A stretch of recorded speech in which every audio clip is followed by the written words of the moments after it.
Hi everyone, welcome to our podcast and thanks for joining us. I'm Katie Shanklin, Communications Manager for SafeCare Texas here at the Health Science Center. Today I have with me Debbie Gillespie and Dr. Teresa Wagner. Both are registered dietitians and assistant professors in our LifeStyle Health Sciences department within the School of Health Professions. Dr. Wagner is also a clinical executive at SafeCare Texas, a division, the Patient Safety Division at the Health Science Center. For those of you who don't know, it's National Eating Disorders Week. Surprisingly, more than 50% of early college-aged women and nearly 33% of early college-aged men use unhealthy means to lose weight, such as skipping meals, smoking cigarettes, vomiting, and taking laxatives, just to name a few. Throughout today's podcast, we're going to talk about causes, warning signs, and what to do if someone you know may be struggling with an eating disorder. Let's start off with you, Debbie. What do you think causes eating disorders?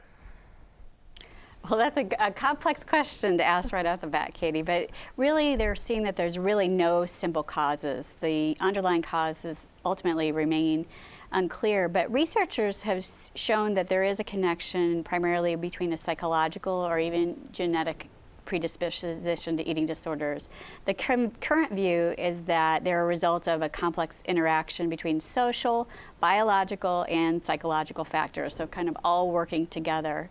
And so for those, in other words, really for those who are biologically susceptible to eating disorders and there's something in their environment that triggers them, stress, anxiety, depression. The other factor are a distorted body image. Today in our culture today, oftentimes women have a distorted body image. One of the early examples is that of Barbie dolls serving as a role model for proportions. If Barbie was a real woman today, she'd be 7 feet tall, 38-inch chest, 21-inch waist, 36-inch hips, and that's virtually unattainable for most women, so it's unrealistic. Thank you, Debbie. That is a great analogy, and I think we all can relate to societal pressures. Now, Dr. Wagner, what do you consider the three main types of eating disorders? Well, Katie, the three main types of eating disorders are anorexia, bulimia, and binge eating. Each of them has similarities in that they're based in psychological and psychosocial issues, and they also have distinct differences in how they're manifested. So each of them we can diagnose individually based on what those behaviors are. So for example, anorexia centers on restricting or avoiding eating, whereas bulimia displays more of a binge and purge, where they eat a lot at one time. A person would do that and then eliminate by vomiting or excessive laxative use. Binge eating involves periods of eating large amounts of food without the purge. So people with bulimia may appear to be at more normal or slightly overweight, whereas people with binge eating disorder tend to be more overweight. So along those lines, what is considered simple disordered eating? Well, simple disordered eating is more of a short term. It doesn't necessarily manifest into an eating disorder, but it's in reaction to some type of life situation that may be only temporary.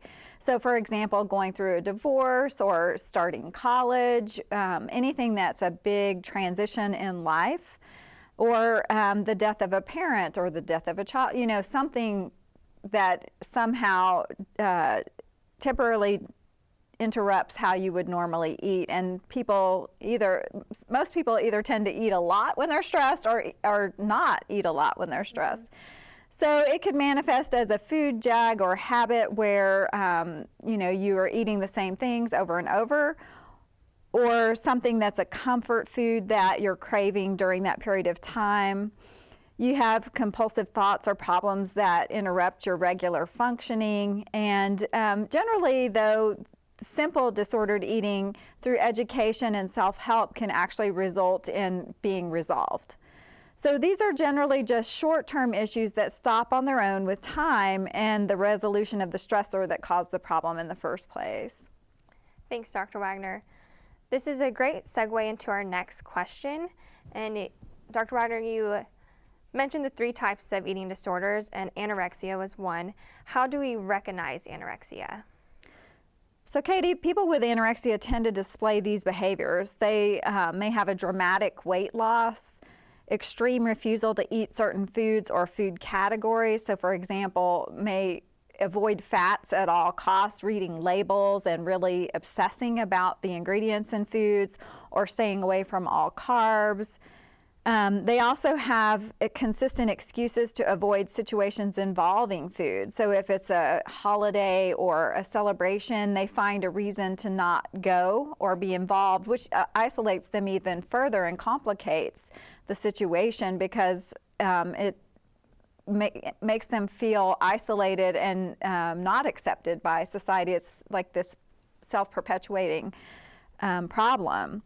They may also have excessive and rigid exercise routines. So I have a friend that would pace when she would be just at a family gathering and we're indoors, and she'd be pacing back and forth, and I'd say, "What are you doing?" And she would say, "I'm trying to get my steps in." And I thought to myself, well, that's really strange. Well, later she had this huge weight loss the next time I saw her, and so then I realized that it was actually a problem and said something to her parents.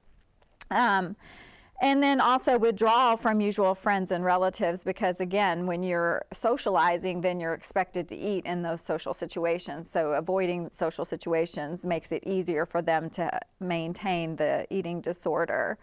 So if you notice your friends, coworkers, or family displaying any one of those symptoms, you might want to intervene.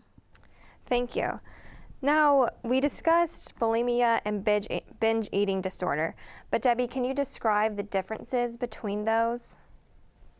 Sure. Really, as Dr. Wagner mentioned, the bulimia is really the intense or a large amounts of food intake and then some type of a purge. And oftentimes, people who suffer from bulimia have an intense desire to nurture themselves with food, but they're also strongly influenced by those societal obsessions, like we mentioned, of that obsession with thinness. And so some of the warning signs for bulimia would be if you see that there are excessive amounts of wrappers or containers, noting like large food consumptions, frequent trips to the bathroom after meals where people are purging, and some of those signs of vomiting could be staining on teeth, calluses on their hands where they're actually self-induced the vomiting. Similar to anorexia, they may also have an excessive rigid exercise routine, more of an extreme routine where they have long runs after purging, or after eating large amounts to purge. And one thing is that bulimics oftentimes tend to be normal weight, so it's a little less obvious than with the anorexia nervosa. In contrast with the binge eating disorder, this is if someone is really marked by repeated episodes of eating large quantities of foods, really feeling that out of loss of control. And if someone's doing that have more than 2 episodes a week for about 6 months, that's kind of considered a binge eating, and that can be brought on by stress, trauma, or just that desire to be in control of their eating. So this person may be overweight for their age. They may have a long history of having like yo-yo dieting and failed diet efforts, or they may be eating throughout the day with no planned meal time. So feeling really no control, just continue to eat. And that's really more like a binge eating disorder. Perfect. Thank you for both of you for going into details on both 3 of those eating disorders. Now that we've covered those and you both described those in great details and given examples, what are some of the possible health consequences when it comes to these 3 types of eating disorders? There's really a spectrum, with the eating disorders. Similarly with anorexia, we see with the extreme decrease of weight, people need to be aware of you're not just losing fat mass, you're losing muscle mass as well, and your heart is a muscle. So on the extreme end, we can see that anorexia can lead to heart failure, kidney disorders or kidney failure. Anemias are very common in anorexia, fatigue, sensitivity to cold or a cold intolerance. Electrolyte imbalances we see in anorexia. The same thing for bulimia too. Because of the vomiting, because of excess laxative use, we can see electrolyte imbalances which could cause seizures. Because of the purging, you can see gastric erosion and esophageal ulcers. Burning or sores around the mouth are frequently caused, and then dental problems with the bulimia. Thank you. I didn't, all this is really informative, and you don't realize all the long-term effects that all of this really causes on your body. I think this is great information for all of us, and especially our listeners. Now, Dr. Wagner, we've talked a lot about eating disorders, and we keep referring to women, but do eating disorders manifest differently in men? Sometimes, yes. Men can have many of the same symptoms that we see with women in terms of having the anorexia, bulimia, or binge eating disorder. And I think some of the symptoms of those that Debbie didn't get to go into, like, for example, with bulimia, stomach rupture or menstruation irregularities in women. And then with binge eating disorder, you really don't realize it, but because of that high consumption of food, it actually can cause a rapid progression into where you might see signs and symptoms at a younger age than are typical of things like high blood pressure, high cholesterol, gallbladder disease, diabetes, heart disease, and certain types of cancer. And men are susceptible to all of those same things too. But males with eating disorders might display some completely different behaviors, such as what we call body dysmorphic disorder. So they may be excessively concerned about an imagined defect in their appearance, kind of like women try to be, the perfect Barbie. Men might try to be the perfect Ken. The other name for men's eating disorders is called muscle dysmorphia, and that's where they obsess about having small or underdeveloped muscles, whereas, muscles are considered to be a manly asset. So that's the type of men that you see in the gym that really only work their upper body and maybe not their lower body. So they have that big V shape. So G.I. Joe, when we look at him as serving as a role model over time, in 1970 he was, and still is, 5'10" tall, but he had a 32-inch waist and 12-inch upper arms, whereas by 2000 he had evolved to have an unrealistic 29-inch waist, which is much smaller and less realistic to maintain, and 16.5-inch arms. So the arms got bigger, the waist got smaller. Wow, I think that's a great example, and thank you for sharing that. And for the men that are listening, this is something great for them to take in for themselves. Now back to you, or Debbie. What do you consider a healthy eating and exercise regimen? Well, we consider, overall, we want to look at the overall patterns in eating, and really what we would encourage people to is to include a healthy balance of complex carbohydrates, which are our whole grains, our fruits and vegetables each day, as well as lean meats and dairy sources and plant-based proteins. And those are kind of a balance, thinking about when you look at the plate, filling half of your plate with fruits and vegetables and get that fiber and all the nutrients we need. And also, not avoiding meals, not skipping meals, eating regularly, or our bodies kind of get used to what we do to them, so fueling our bodies throughout the day. And then as far as exercise goes, the recommendations are to get 150 minutes per week of moderate intensity exercise with strength training 2 to 3 times a week. And that's the basic recommendation for activity. So that's what we would recommend for everyone. Now, Debbie, I know you live a very healthy lifestyle. Has this always been the norm for you, or was there an event that caused you to see things differently? I think overall I've always lived a very healthy lifestyle, but I got interested in nutrition at an early age. My grandmother was a severe diabetic, and so I kind of saw what happened to her and her health as a result of poor eating habits. In addition, I was a dancer in college, and so I had a lot of friends that had anorexia or bulimia as part of, once again, kind of fitting that mold of the dancer's body. And so I really saw how it kind of took a toll on them emotionally and physically. And so that's really what interested me to pursue dietetics and nutrition, to help them and to kind of help better understand. And that kind of, we see this as a nutrition issue, but with all the eating disorders, we really see there's an underlying psychological well-being that really needs to be addressed. Well, thank you for sharing your story, Debbie. I really appreciate that. Now, Dr. Wagner, we hear a lot about mindful eating. What do you consider mindful eating, and do you think that's critical to maintaining a healthy lifestyle?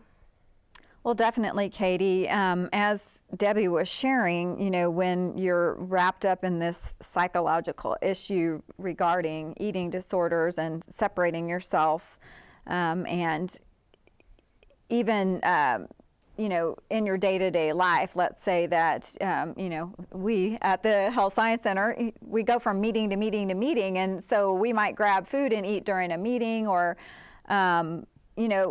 there's a lot of different things that impact kind of our atmosphere when we're eating. And so we tend to not pay attention to what we're eating. We grab the first thing that's available, all of these things, but we eat the food without really thinking about it. We just know we're hungry, and so we eat.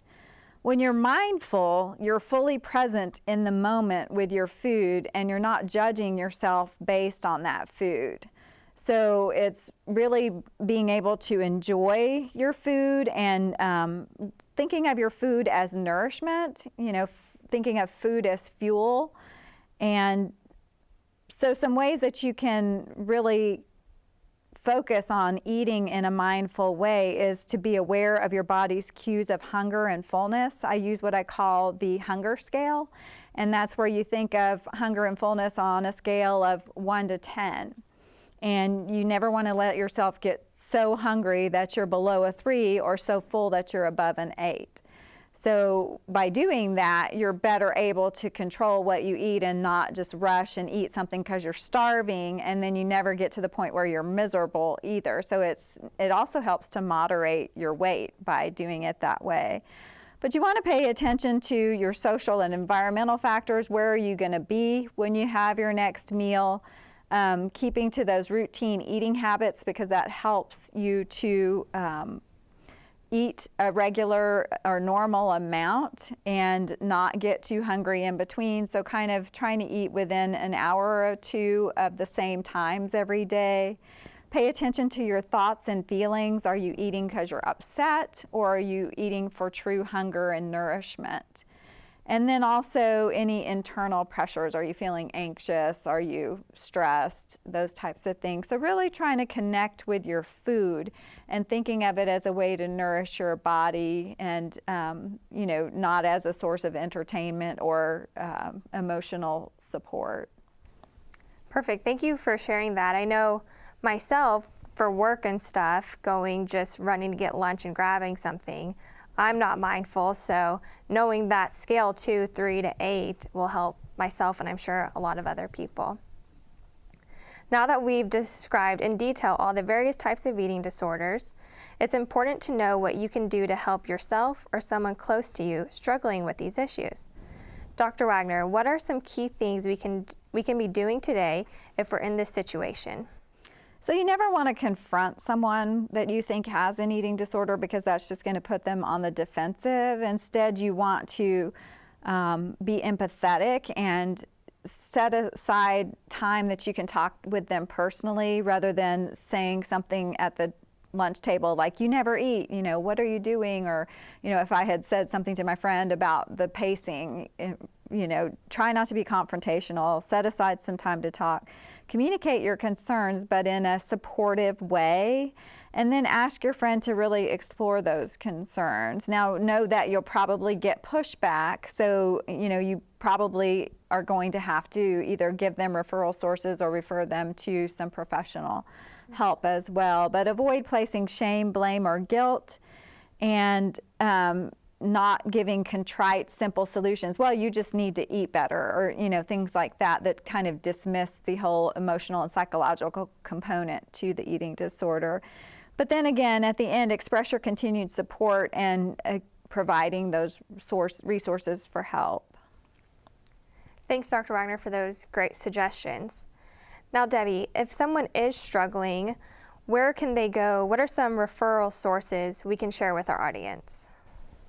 Sure, because this is really a multifaceted disorder. There are a lot of components. So we encourage people to seek different types of help, including medical treatment, so you can get blood work and their overall health and well-being, potentially psychotherapy or cognitive behavior therapy to address underlying mental health issues, support from nutrition professionals or registered dietitians who have training in eating disorders, and then seeking social support through self-help groups or organizations, community organizations that support folks with eating disorders. There's also a lot of great resources online, like Eating Recovery Center, the National Eating Disorder Association for resources. And here at UNTHSC, we have the Student Assistance Program, which provides some support, counseling, and the UNTHSC care team that can connect people with different resources in their area. Certainly, if it is a life-threatening, if you see someone that is showing signs of electrolyte imbalance or a seizure or those types of things, definitely, to call 911 and seek medical care as soon as possible. Thank you for sharing those sources, Debbie. And I'm really happy that the Health Science Center has some programs already established for our students on campus. And that concludes today's podcast. I want to thank Debbie and Dr. Wagner again for their participation, as this conversation has definitely made me more aware of the physical and emotional impact of eating disorders. And I hope it has been informative for all of you as well. And just a reminder, if you or someone you know is struggling with an eating disorder, please seek out help, as this is a serious issue. Thank you all, and have a happy and healthy day.